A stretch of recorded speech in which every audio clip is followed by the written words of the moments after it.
हुस्न उदास कब होता है? जब उसे प्यार नहीं मिलता, जब उसकी प्रशंसा नहीं होती।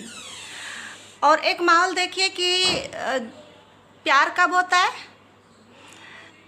हल्की हल्की बारिश हो रही हो, शाम का मौसम हो या रात का मौसम हो, तो चांदनी खिली हुई हो, बगीचा हो, फूल पौधे खिले हुए, फूल खिले हुए हों, हरे हरे पौधे आसपास हों, तो प्यार का माहौल होता है ये फिराक गोरखपुरी ने उस समय का वर्णन किया है जब भारत और पाकिस्तान, हिंदुस्तान का दो टुकड़ों में विभाजन हो गया था, भारत और पाकिस्तान।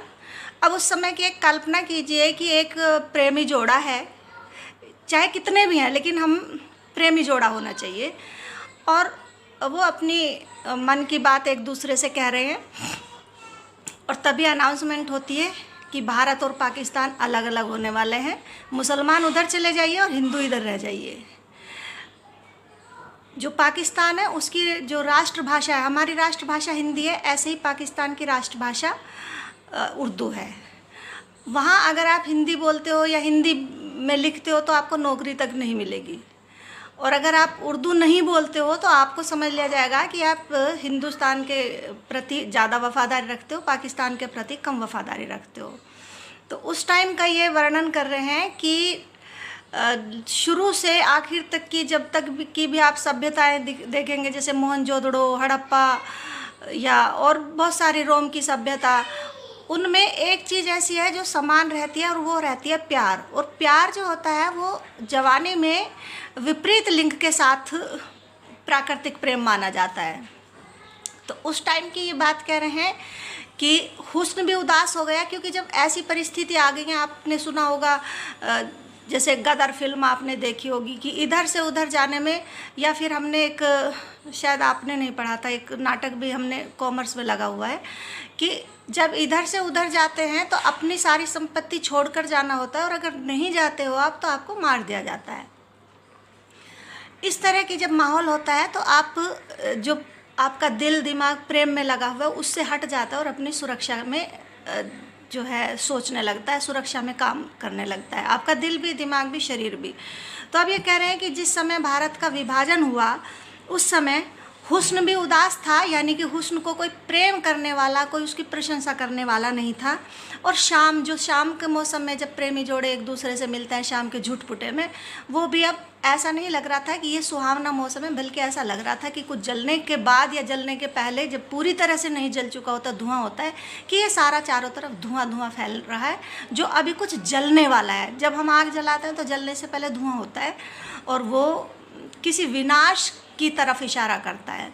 तो ये कहते हैं कि शाम भी धुआं धुआं हो गई थी और हुस्न भी उदास हो गया था, क्योंकि उसे कोई प्यार करने वाला उस समय नहीं रह गया था, क्योंकि उस समय प्यार का माहौल नहीं रह गया था। याद सी आके रह गई दिल की कई कहानियाँ।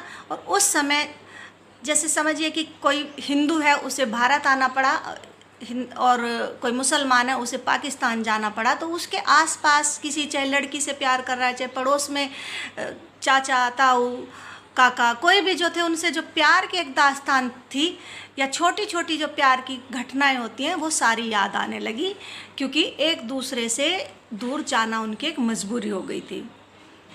छेड़ के दास्तान गम अहले वतन के दरमियाँ। दास्तान माने कहानी, गम मतलब दुख। दुख की कई कहानियाँ छेड़ के, शुरू करके अहले वतन के दरमियाँ, अहले वतन मतलब देश में रहने वाले देशवासी, कि देशवासियों के बीच में, दरमिया माने बीच में, देशवासियों के बीच में कुछ दुख की कहानियाँ छेड़ दी और देश का विभाजन कर दिया। हम अभी बीच में थे और बदल गई दास्तां। हम ना हिंदुस्तान में रहे थे ना पाकिस्तान में गए थे, हम बीच में ही थे। ये निर्णय भी नहीं कर पा रहे थे कि हम हिंदू हैं या पाकिस्तान में जाएं या हिंदुस्तान में रहें। लेकिन उससे इतनी ही दूर में दास्तान बदल गई। दास्तान मतलब जुबान बदल गई। जुबान मतलब भाषा। उधर पाकिस्तान की उर्दू भाषा हो गई, इधर की हिंदी भाषा हो गई, जबकि हिंदी और उर्दू दोनों अलग अलग भाषाएं नहीं हैं। मैंने किसी दिन पहले आपको बताया होगा, फिर बता देती हूँ कि अंग्रेज़ों ने जब उर्दू और हिंदी अलग अलग की थी तो उस टाइम ये भाषाएं अलग अलग नहीं थी। जब बोलते थे तो भाषाएं एक थी, लेकिन जब लिखते थे तो उनको उन्होंने, अगर हम फारसी लिपि में लिखते हैं तो उर्दू कहला दी, और अगर इसमें देवनागरी लिपि में लिखते हैं तो उसे उन्होंने हिंदी नाम दे दिया। यानी कि जैसे अब आप व्हाट्सएप पे लिखते हो तो व्हाट्सएप पे किस लिपि में लिखते हो आप? रोमन लिपि में लिखते हो। भाषा फिर भी आपकी हिंदी होती है।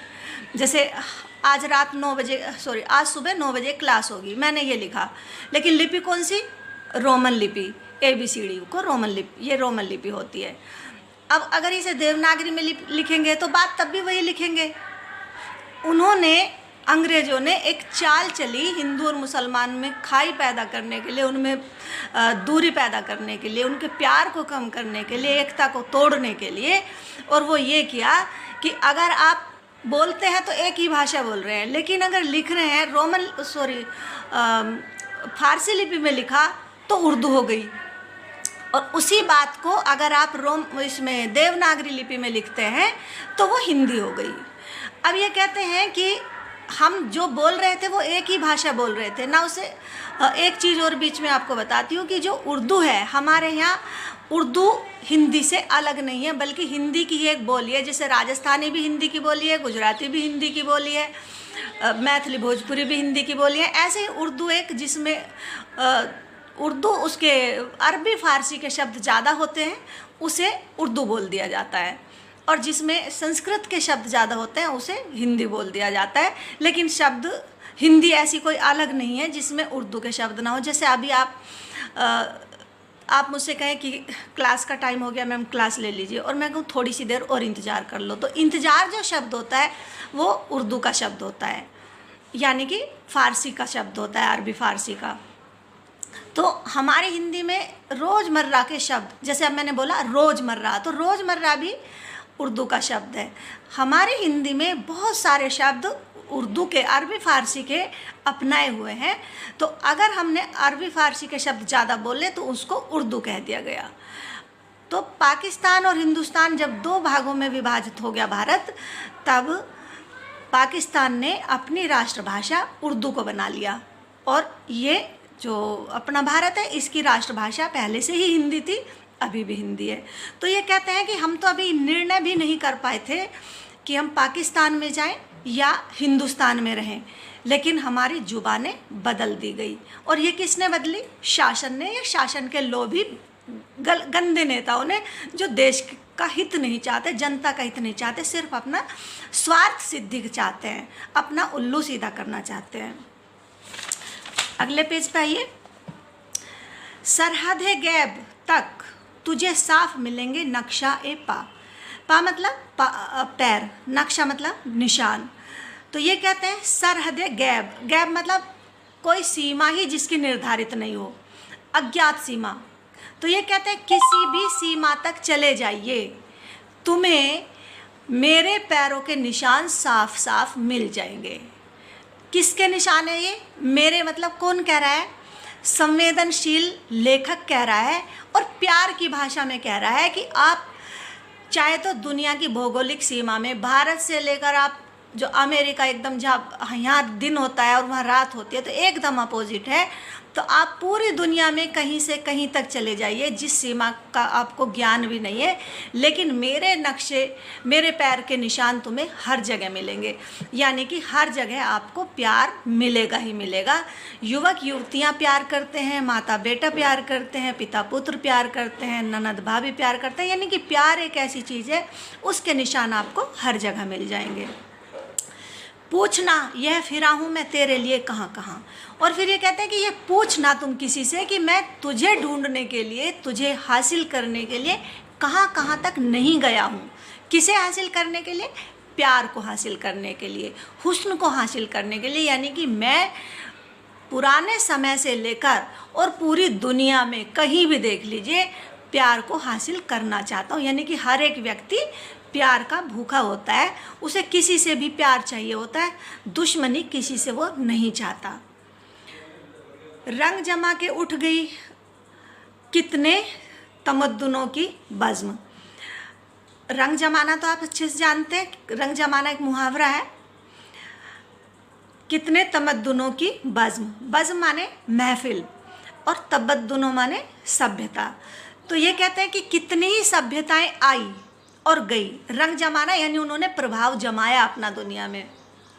जैसे आप जब इतिहास पढ़ते हो, 10वीं में भी जब पढ़ते हो तो हड़प्पा की सभ्यता आप पढ़ते हो, मोहनजोदड़ो की सभ्यता पढ़ते हो, मिस्र की सभ्यता पढ़ते हो, रोम की सभ्यता पढ़ते हो। तो ये कहते हैं कि कितनी ही सभ्यताएं यहाँ पर आई, उन्होंने अपना प्रभाव छोड़ा, रंग जमाया और फिर वो सारी नष्ट हो गई। जैसे इनमें एक आर्य सभ्यता भी बड़ी प्रसिद्ध मानी गई है, जिसके आधार पर महाभारत रामायण देखते हो तो उसमें आर्यपुत्र कहा जाता है, यानी कि आर्य एक ऐसी सभ्यता थी जो श्रेष्ठ मानी गई है। तो ये कहते हैं कि इतनी सारी सभ्यताएं आई, उन्होंने दुनिया में अपना प्रभाव छोड़ा और सारी की सारी सभ्यताएं नष्ट हो गई अपनी महफिल जमा जमा कर, यानी रंग प्रभाव छोड़ छोड़ कर। याद नहीं ज़मीन को, भूल गया है आसमां। अब ये कहते हैं कि कौन सी सभ्यता आई, कितनी सभ्यताएं आई, कब आई और कब वे खत्म हो गई, ना तो ज़मीन को याद है और ना ही आसमान को याद है, क्योंकि सभ्यताएं आई और नष्ट हो गई। अब जब आप देखते हो कि जब खुदाई करते हैं पुरातत्व विभाग, तो उसमें कुछ चिन्ह मिलते हैं और उससे हम अनुमान लगाते हैं अच्छा ये भी सभ्यता आई थी। जैसे अभी कुछ दिन पहले महाभारत काल के कुछ नीचे भांड मिले थे, यानी कि बर्तन मिले थे, और उनके आधार पर देखते हैं कि उस समय ऐसी सभ्यता थी। कुछ मकान दबे हुए मिलते हैं तो पता चलता है कि उस टाइम मकानों के ऐसे नक्शे थे। यानी कि ज़मीन और आसमां तो भूल जाते हैं, बाद में कभी कभी निकलते हैं तो पता चलता है। लेकिन उस समय भी प्यार ऐसे ही ज़रूरी माना जाता था जैसे आज। आदमी तब भी प्यार की ज़रूरत महसूस करता था, आज भी करता है। और आदमी नहीं, कितने जो पशु पक्षी हैं, पशु पक्षियों को भी प्यार की ज़रूरत होती है। जिसको भी देखिए वही बज़्म में है, गज़ल सरा। अब ये कहते हैं कि उस समय भी देखिए या आज के टाइम भी देखिए। बज़्म माने महफिल और गज़ल सरा मतलब गज़ल गाने वाला। अब चाहे पुरानी सभ्यता में देख लीजिए या आज की सभ्यता में देख लीजिए, हर सभ्यता में, यहाँ बज़्म का मतलब महफिल है, लेकिन महफिल से मतलब यहाँ सभ्यता ही है कि पुरानी सभ्यताओं में या अब की सभ्यताओं में, पुराने युग में या अब के युग में कभी भी देख लीजिए, हर कोई गज़ल सरा यानी गज़ल गाने वाला है। और गज़ल कब गाई जाती है? गज़ल दो चीज़, जो गज़ल के दो ही विषय होते हैं मुख्य रूप से, या तो वियोग प्यार का या संयोग। या तो तब गज़ल गाता है गीतकार, गायक, गाने वाला तब गुनगुनाता है जब प्यार उसके साथ होता है, हुस्न उसके सामने होता है। या फिर कब गाता है? जब हुस्न उससे जुदा हो जाता है और उसका वियोग उसे सताता है, पीड़ा सताती है। एक पंत की कहावत है, पंत की कविता की पंक्ति है सुमित्रानंदन पंत की, वियोगी होगा पहला कवि, वियोगी होगा पहला कवि, आह से निकला होगा गान, निकल कर होठों से चुपचाप बही होगी कविता अनजान। यानी कि पहला कवि वियोगी रहा होगा और जब उसे अपनी प्रेमिका के वियोग की पीड़ा सताई होगी तब उसने पहली कविता लिखी होगी। छिड़ गई दास्ताने दिल बदिस ए दीगरा। और ये कहते हैं कि किसी भी सभ्यता में, किसी भी युग में देख लीजिए, सभी में एक ही गज़ल सरा होता है, यानी एक ही गज़ल गाने वाला होता है, और वो होता है प्रेमी, जो अपने प्रेम की याद में या प्रेम को सामने रखकर कविताएं गाता है, गज़लें गाता है।